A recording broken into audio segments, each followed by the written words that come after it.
আপনার মনে হয় দেবকে বেশি টার্গেট করা হচ্ছে, মানে যার ব্যাটে রান আছে তাকে টিম থেকে বাইরে বার করা চিরকাল এটা নতুন আর কি, যে একটু মাথা তুলবে, আমিও ব্যবসা করছি, তুমিও ব্যবসা করছো, ও ব্যবসা করছে, হ্যাঁ, রামশ্যাম যদু মধু হরি সবাই করছে, সেখানে শ্যাম একটু মাথা তুলছে, এবার ওদিকে ওদিকে তাকালো, ও ওদিকে তাকালো, ওদিকে তাকালো করে তার প্যান্টটাকে ধরে টেনে দিল, নিচের দিকে নামিয়ে দিল।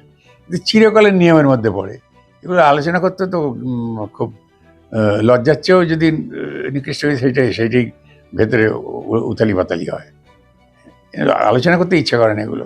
আপনি অভিনেতা দেবকে দেখলেন, প্রযোজক দেবকে দেখলেন, সহকর্মী দেবকে তো দেখেছেন, দীর্ঘদিন টনিকের শুটিং এর বাইরে ছিলেন। দেবের ট্রান্সফরমেশনটা আপনি কিভাবে দেখেন? ট্রান্সফরমেশন দেখার কোনো ব্যাপার নেই, ওই গোড়াগুড়ি যা দেখেছিলাম, আসলে কি জানো তো, ও খুব শান্ত ছেলে, ডাউন টু আর্থ ছেলে, সবার সঙ্গে মেশার ভঙ্গিমা আছে, তারপরে রাজনীতিতে ঢুকেছে, সেখানে তার চেতনার পরিসরটা মানে অঙ্গনটা বিস্তারিত হয়েছে, কোথায় কি করতে হবে না করতে হবে সেগুলো নিজেকে রক্ষা করার যে জায়গাগুলো সেগুলো সে পেয়ে গেছে, কোনো অসুবিধা নেই।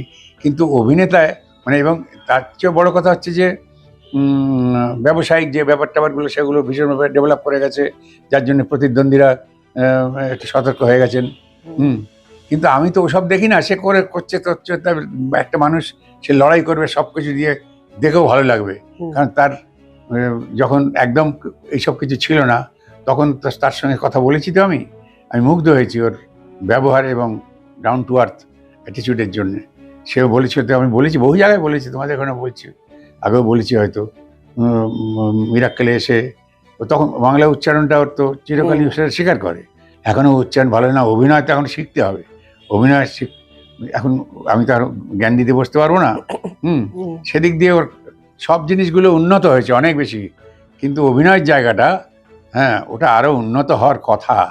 সংলাপ উচ্চারণ করলেই তার অভিনয় হয় না। দেব ট্রাইং হার্ড, খুব কষ্ট করে চেষ্টা করছে প্রতিকূলতার বাধা সরাবার, পারবে, নিশ্চয়ই পারবে, কারণ is a very good hard worker.